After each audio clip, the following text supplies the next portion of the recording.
اور سننا سے ثابت ہے، لوگوں نے اس کو چھوڑ دیا، اس کام کے نزدیک نہیں آتے۔ لیکن جو ثابت نہیں ہے، بدعت ہے، لوگ خوشی سے وہ کام کرتے ہیں۔ تو اب جو کام کرنا ہے وہی کرنا چاہیے، اور وہ کیا کہ صدقہ خیرات کرنی چاہیے، لیکن کوئی دن کوئی مہینہ متعین نہیں۔ اسی طرح دعائیں کرنی چاہیے۔ تو اس سے جو عزیز و اقارب فوت ہو گئے ہیں تو ان کے درجے کیا ہوتے ہیں؟ بلند ہوتے ہیں۔ اور یہ کام جو ہے نا یہ کیا ہے؟ فضول ہے، اور یہ کتاب و سنت سے ثابت نہیں۔ دار مسود ڈالنا، کھجور کے پتے ڈالنا، یہ ثابت نہیں۔ اور پھر یہ کام لوگ محرم کے مہینے میں کرتے ہیں کہ مردوں پر محرم کے مہینے میں شفقت کرتے ہیں، لیکن باقی تمام سال چھوڑ دیتے ہیں، شفقت نہیں کرتے۔ تو یہ کیا ہے؟ غلط کام ہے۔ تو جو اللہ اور اس کے رسول سے یہ ثابت نہیں ہے۔ اسی طرح ماہ محرم میں لوگ سبیلیں لگاتے ہیں،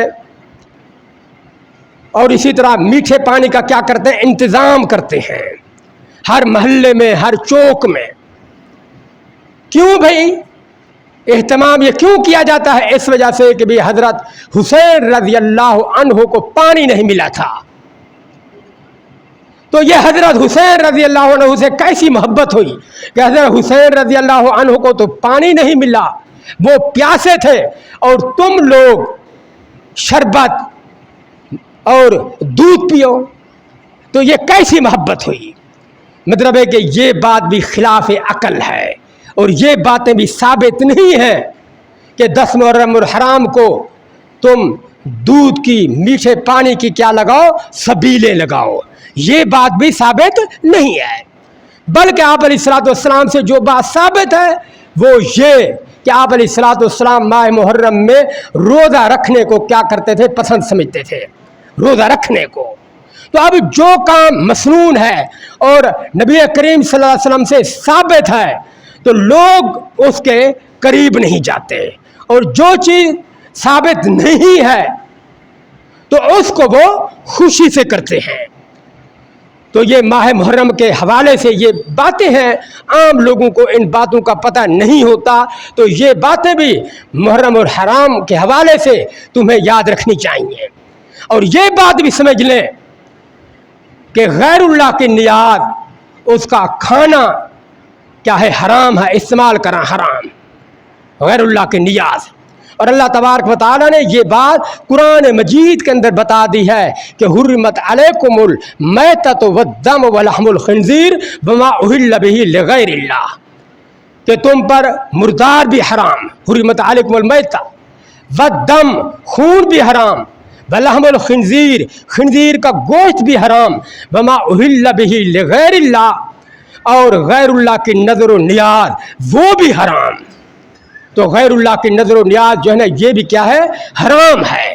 جس طرح خنزیر حرام، اسی طرح غیر اللہ کی نظر و نیاز یہ بھی حرام۔ تو ان باتوں سے اجتناب کرنا چاہیے، جن کاموں سے اللہ اور اس کے رسول نے ڈرایا ہے کہ غیر اللہ کی نظر نیاز یہ کیا ہے؟ حرام ہے۔ تو اس سے جو ہے نا اجتناب کرنا چاہیے، اور اس میں سستی نہیں کرنی چاہیے۔ جو چیز غیر اللہ کی نظر و نیاز ہو اس سے دور رہنا چاہیے، اور اس کو استعمال نہیں کرنا چاہیے۔ اگر جو استعمال کرے گا وہ یوں سمجھے کہ وہ حرام کا استعمال کر رہا ہے اور حرام کھا رہا ہے، حرام پی رہا ہے، کیونکہ اللہ تبارک و تعالیٰ نے قرآن مجید کے اندر یہ بات بتا دی ہے کہ حرمت علیکم المیتۃ ولحم الخنزیر وما اہل بہ لغیر اللہ۔ اور یکم محرم الحرام کو حضرت عمر فاروق رضی اللہ عنہ کی کیا ہوئی؟ شہادت ہوئی۔ اور حضرت عمر فاروق رضی اللہ عنہ دوسرے خلیفے ہیں، یعنی 4 خلفاء ہیں کہ ان کا مرتبہ باقی اصحاب کرام رضوان اللہ علیہم اجمعین سے بڑھ کر ہے۔ پہلا مرتبہ حضرت ابوبکر صدیق رضی اللہ عنہ، دوسرا مرتبہ حضرت عمر فاروق رضی اللہ عنہ، تیسرا مرتبہ حضرت عثمان غنی رضی اللہ عنہ، اور چوتھا مرتبہ حضرت علی رضی اللہ عنہ۔ یہ 4 خلفاء ہیں، اور ہماری تمام سے کیا ہے؟ محبت ہے، تمام صحابہ کرام رضوان اللہ علیہم اجمعین سے۔ اور یہ بات بھی یاد رکھنی چاہیے کہ تمام صحابہ کرام سے محبت رکھنا اور ان کا ادب کرنا، احترام کرنا یہ لازم اور ضروری ہے۔ اور یہ بھی نہیں سمجھنا چاہیے کہ صحابہ کرام رضوان اللہ علیہم اجمعین اہل بیت ان کا آپس میں اختلاف تھا یا عداوت تھی، یہ بات بھی نہیں۔ اب ہم قرآن مجید کو دیکھیں کہ قرآن مجید نے صحابہ کرام کے بارے میں کیا بتایا ہے۔ اللہ تبارک و تعالی نے قرآن مجید کے اندر فرمایا محمد الرسول اللہ والذین معہ اشداء علی الکفار رحماء بینہم، کہ نبی کریم صلی اللہ علیہ وسلم کے جو ساتھ والے ہیں یعنی صحابہ کرام رضوان اللہ علیہم اجمعین رحماء بینہم، آپس میں رحم دل ہیں، اور کافروں پر کیا ہیں، بڑے سخت ہیں۔ تو اللہ تبارک و تعالیٰ نے تو صحابہ کرام کے بارے میں یہ بتایا کہ وہ آپس میں رحم دل ہیں۔ اہل بیت وہ بھی صحابہ کرام میں شامل ہیں، اور جو اہل بیت میں سے نہیں ہیں وہ بھی صحابہ کرام ہیں جنہوں نے نبی کریم صلی اللہ علیہ وسلم کے ہاتھ پر اسلام لے آئے۔ تو تمام کے تمام آپس میں کیا ہے، رحم دل ہیں۔ یہ کوئی تاریخ کی بات نہیں، یہ کسی مولوی کی بات نہیں ہے، بلکہ یہ اللہ تبارک و تعالیٰ کی بات ہے، اور یہ قرآن مجید کے اندر اللہ تبارک و تعالیٰ نے بتا دی ہے۔ اور قرآن کریم ایسی کتاب ہے لا ریب فیہ، جس میں کوئی شک و شبہ نہیں ہے، اور تمام مسلمان اللہ تبارک و تعالیٰ کی کتاب کا ادب کرتے ہیں، احترام کرتے ہیں، اس کو مقدس سمجھتے ہیں۔ اور قرآن مجید کے اندر سورۃ الفتح کے اندر یہ آیت موجود ہے کہ صحابہ کرام رحماء بینہم، آپس میں یہ کیا ہے، رحم دل ہیں۔ اور اللہ نے فرمایا تراہم رکعا سجدا یبتغون فضلا من اللہ، اے دیکھنے والے صحابہ کرام کو تو رکوع میں دیکھے گا، سجدے میں دیکھے گا، تراہم رکعا، رکوع میں دیکھے گا، سجدے میں دیکھے گا، یبتغون فضلا من اللہ ورضوانا، تو یہ اللہ کی خوشنودی حاصل کرنے کے لیے ایسا کرتے ہیں، مال و دولت کے لیے نہیں، اور بادشاہی حاصل کرنے کے لیے نہیں، کوئی اور غرض کے لیے نہیں، بلکہ اپنے رب کو راضی کرنے کے لیے۔ اللہ پاک نے فرمایا کہ تورات کے اندر جو حضرت موسیٰ علیہ السلام پر اتری، انجیل جو حضرت عیسیٰ علیہ السلام پر اتری، صحابہ کرام کی مثال تورات کے اندر بھی موجود ہے، انجیل کے اندر بھی موجود ہے، جس طرح کے قرآن مجید کے اندر موجود۔ تو صحابہ کرام رضوان اللہ علیہم اجمعین کا اتنا اونچا مرتبہ ہے، اور صحابی چاہے وہ چھوٹے سے چھوٹا ہو تو بعد میں آنے والے لوگوں سے اس کا مرتبہ بھی زیادہ ہے۔ بعد میں آنے والے لوگ چھوٹے سے چھوٹے صحابی کے مرتبے تک نہیں پہنچ سکتے۔ کیوں کہ صحابہ کرام رضوان اللہ علیہم اجمعین نے جن آنکھوں سے نبی صلی اللہ علیہ وسلم کو دیکھا، بعد میں آنے والے لوگ ایسی آنکھیں کہاں سے لائیں گے؟ اور جن کانوں سے نبی کریم صلی اللہ علیہ وسلم کے اصحاب نے نبی کریم صلی اللہ علیہ وسلم کے فرامین کو سنا، تو بعد میں آنے والے لوگ ایسے کان کہاں سے لائیں گے؟ اس لیے ادنا سے ادنا صحابی کے رتبے کو بھی بعد میں آنے والے لوگ نہیں پہنچ سکتے۔ صحابہ کرام رضوان اللہ علیہم اجمعین کے بارے میں یہ عقیدہ ہونا چاہیے کہ وہ تمام کے تمام رحم دل تھے، اور تمام واجب الاحترام ہیں، ان کی آپس میں لڑائی نہیں تھی۔ یہی عقیدہ رکھنا چاہیے جو اللہ نے قرآن مجید کے اندر بیان فرما دیا ہے۔ اللہ تبارک و تعالیٰ سے دعا ہے کہ اللہ تبارک و تعالیٰ حق سمجھنے کی اور حق پر قائم رہنے کی اللہ تبارک و تعالیٰ توفیق دے۔ اقول قولی ھذا واستغفر اللہ لی ولکم ولسائر المسلمین۔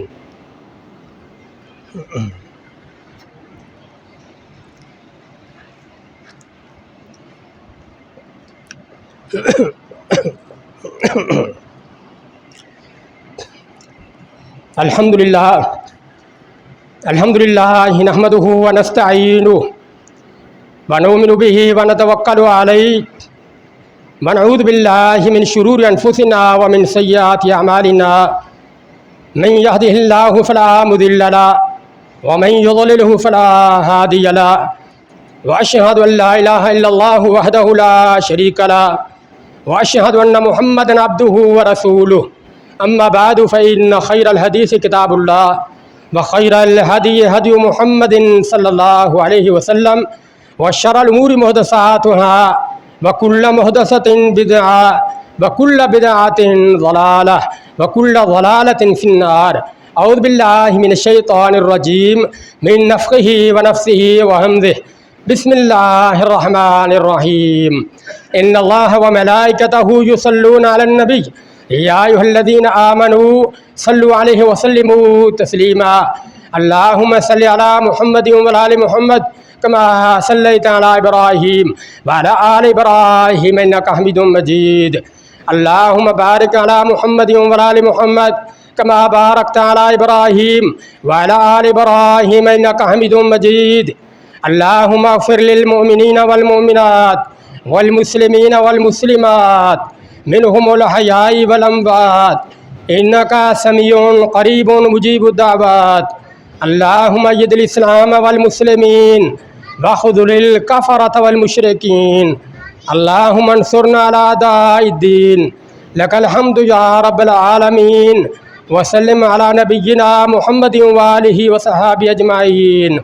سبحان ربك رب العزة عما يصفون وسلام على المرسلين والحمد لله رب العالمين.